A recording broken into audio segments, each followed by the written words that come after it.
하나님이 그 아들을 세상에 보내신 것은 세상을 심판하려 하심이 아니요 그로 말미암아 세상이 구원을 받게 하려 하심이라. 요한복음 3장 17절 말씀. 아멘.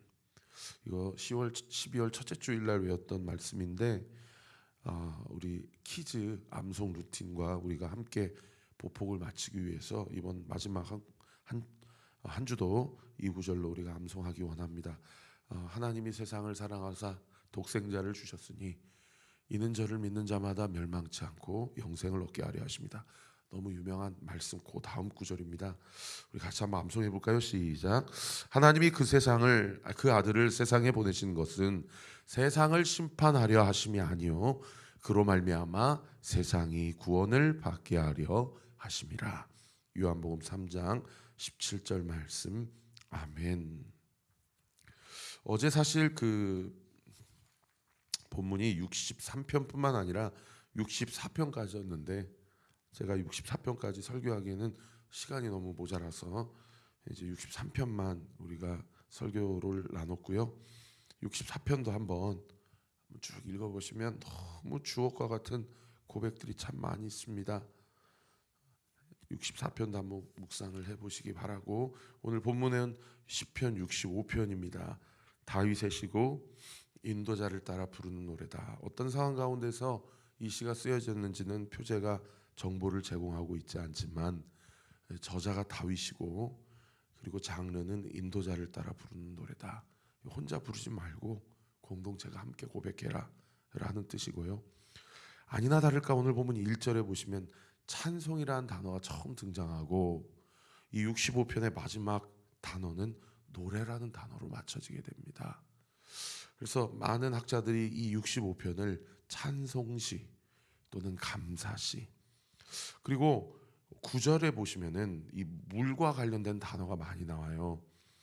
땅을 돌보사 물 동그라미, 물을 대셔서 심히 윤택하게 하시고, 하나님이 강 동그라미 물 동그라미, 하나님의 강에 물이 가득하게 하시고, 이같이 땅을 예비하신 후에 그들에게 곡식을 주셔서, 10절에도 보십시오.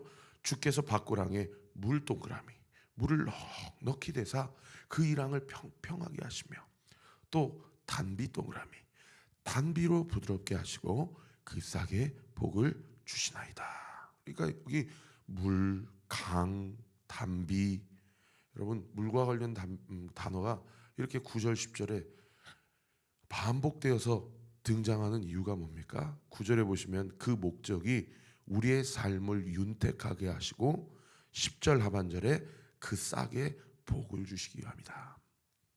그래서 오늘 이 시편 65편은 감사시, 찬송시라고 하기도 하지만 이 추수시라고 하기도 합니다. 그래서 많은 학자들이 아마도 이 추수감사주일이나 이 초막절, 장막절, 이 수장절 같은 이 맥주 감사절 같은 이런 소출, 수확과 관련된 절기에 하나님 앞에 혼자 부르지 않고 공동체로 함께 고백했던 그런 가사의 내용이 아니겠는가, 이제 그렇게 이제 추정을 하죠.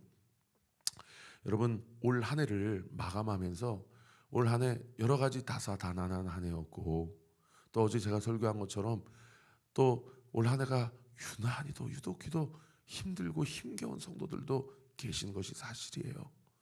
그런데 여러분 우리가 올 한 해를 마감하면서 우리가 어저께 설교 나눴던 것처럼 불평이나 원망이나 한숨을 선택하겠습니까? 아니면 감사와 사랑과 찬송을 선택하겠습니까? 여기 9절에 보시면 어떻든 올 한 해 하나님이 내 삶을 윤택하게 하셨다. 어떻든 하나님이 내가 씨를 뿌렸는데 그 싹을 피우게 하시고 그 싹에 복을 주셨다 라고 고백하실 수 있겠습니까? 그래서 11절에 보십시오. 주의 은택으로 한 해를 관씌우셨다. 다른 번역 성경에 주님이 내가 보낸 올 한 해에 복을 주셨다. 또 다른 번역 성경에는 한 해를, 내가 산 이 한 해를 이렇게 영광스럽게 하셨다, 이렇게 고백하고 있다라는 거예요. 제가 어저께 설교한 대로 여러분 감사와 찬송은 감사할 만한 조건이 있어서 나오는 반응이 아니라 광야 가운데서도 감사를 결정하고 은혜를 결정하고 찬송을 결정하는 것이 믿음의 사람의 마땅한 본분이다. 그럴 때 하나님이 우리의 믿음을 더 자라게 하신다. 그런 관점에서 보니까 올 한 해도 저에게도 마찬가지고 우리 사랑하는 성도님들에게도 주신 은혜와 감사가 얼마나 많은지 모르겠어요. 여러분 12절에 보십시오. 들의 초장에도 기름방울이 떨어지고 작은 산들이 기쁨으로 띠를 띄었고 13절 초장은 양떼로 옷을 입었고 푸른 초장에 양들이 이 풀을 먹는 거예요. 골짜기에는 곡식으로 덮였음에 그들이 다 즐거이 외치고 또 노래한다. 여러분 올 한 해를 좀 마무리하면서 옆에 한번 써보세요. 하나님 나에게 주신 감사의 요건이 무엇인가.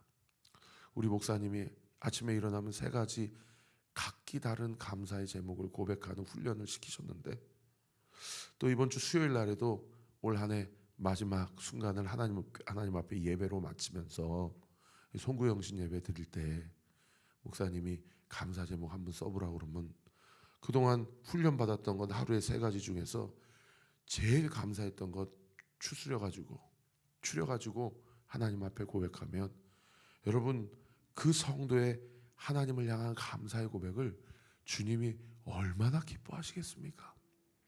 그리고 그렇게 감사로 훈련된 성도의 삶 가운데 하나님이 2026년 다가올 한 해 얼마나 많은 감사를 예비하시고 준비하시겠습니까? 여러분 이번 한 주 송구영신 예배를 준비하면서 그 믿음이 작동되는 은혜가 있게 되기를 예수 그리스도 이름으로 축복합니다.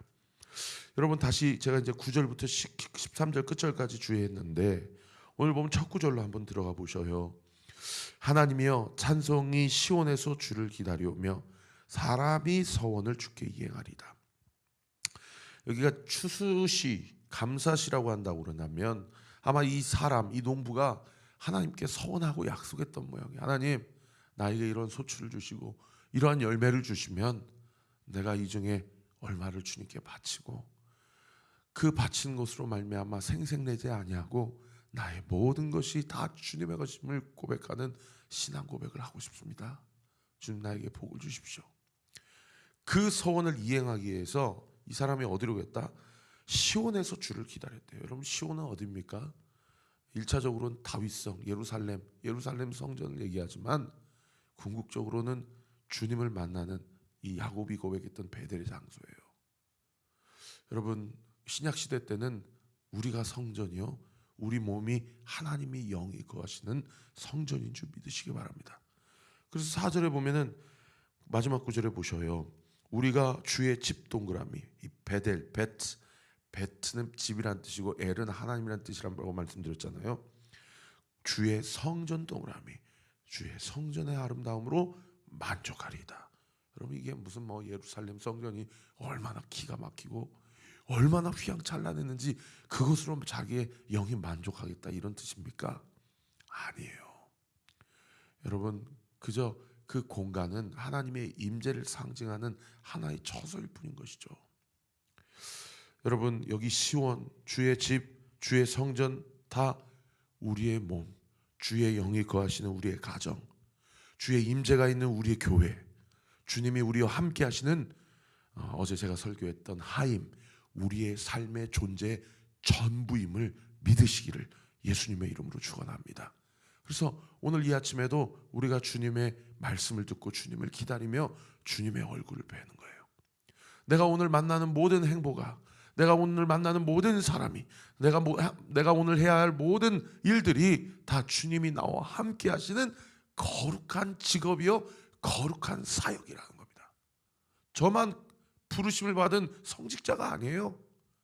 너희는 왕같은 제사장이요 그의 거룩한 나요 그의 소유된 백성이다 라고 신약시대 때는 베드로 전서를 통해서 하나님이 우리에게 말씀하신단 말이에요.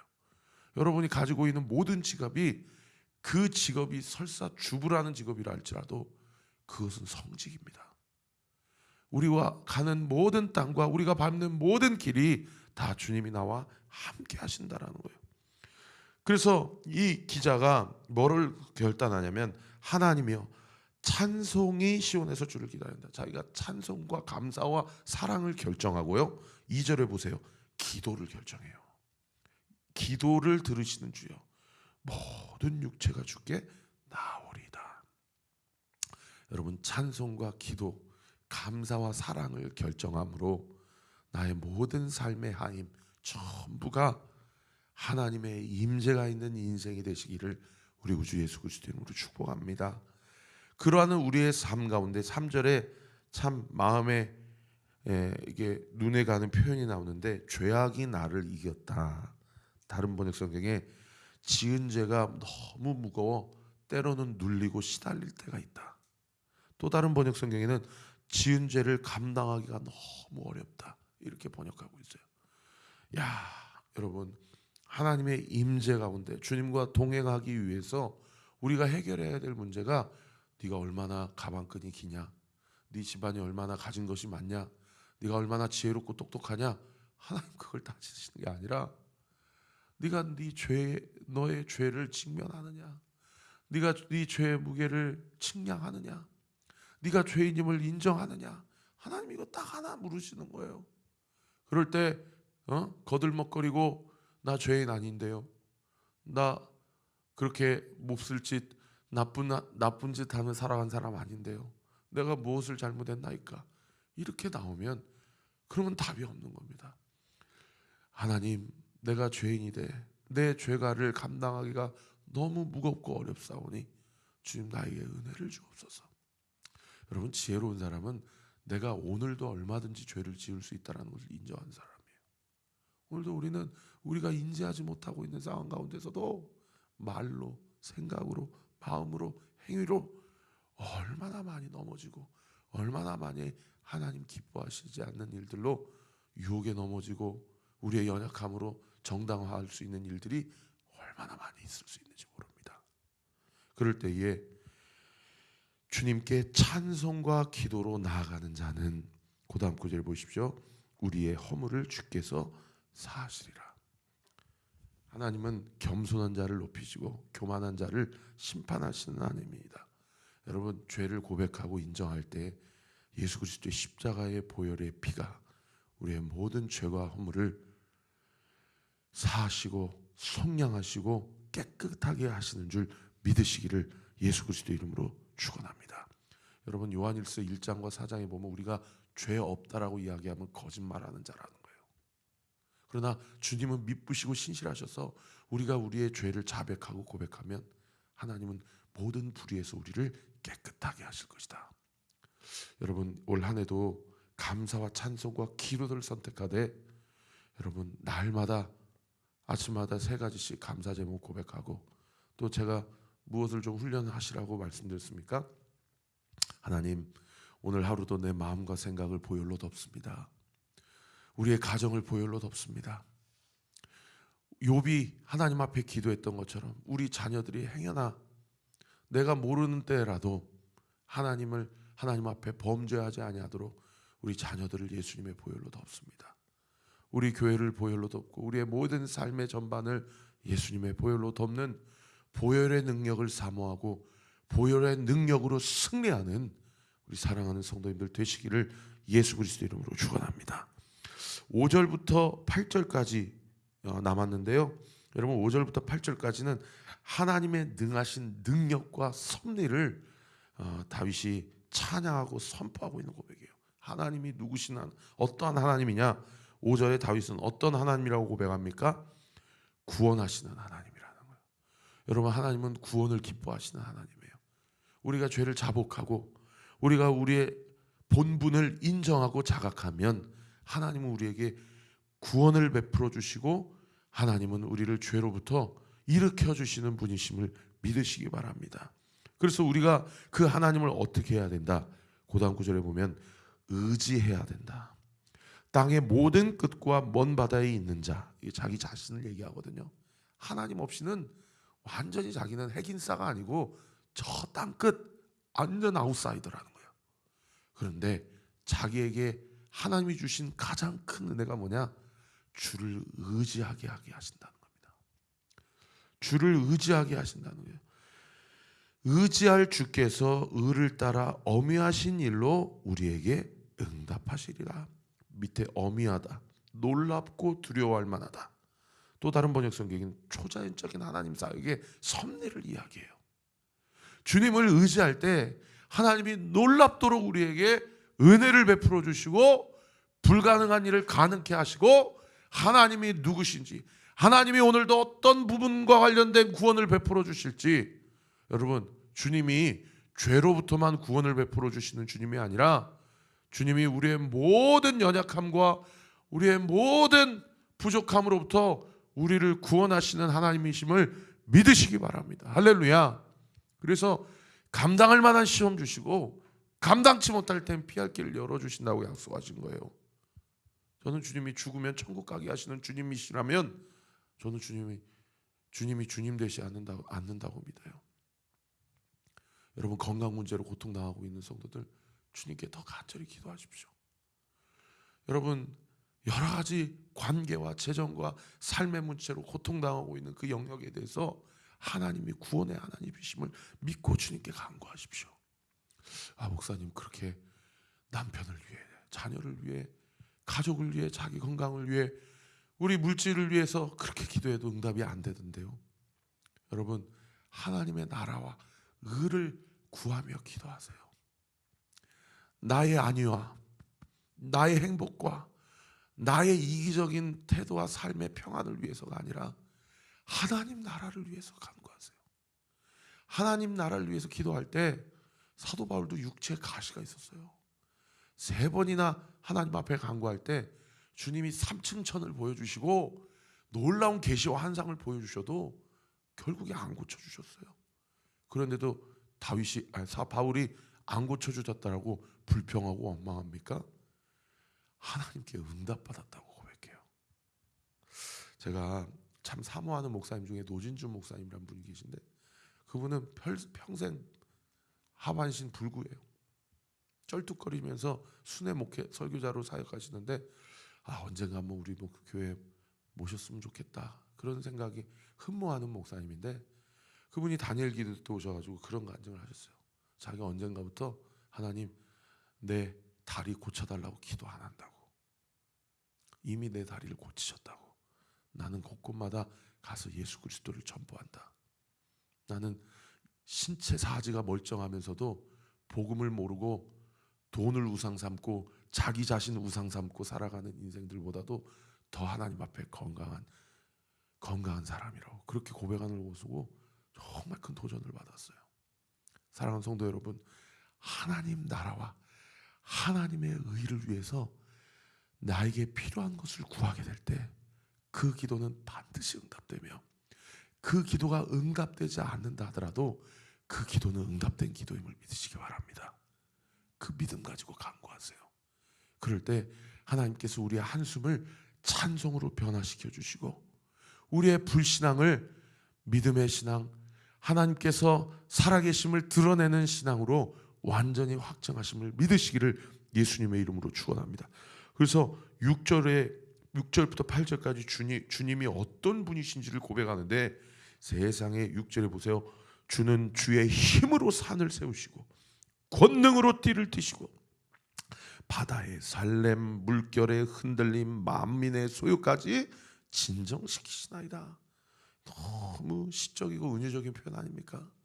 오늘도 내 마음에 여러 가지 세상의 설렘들, 여러 가지 물결의 흔들림들 옆에 한번 써보세요. 솔직하게, 주님, 제가 이 영역과 관련해서 여전히 불신의 마음에 흔들림이 있습니다.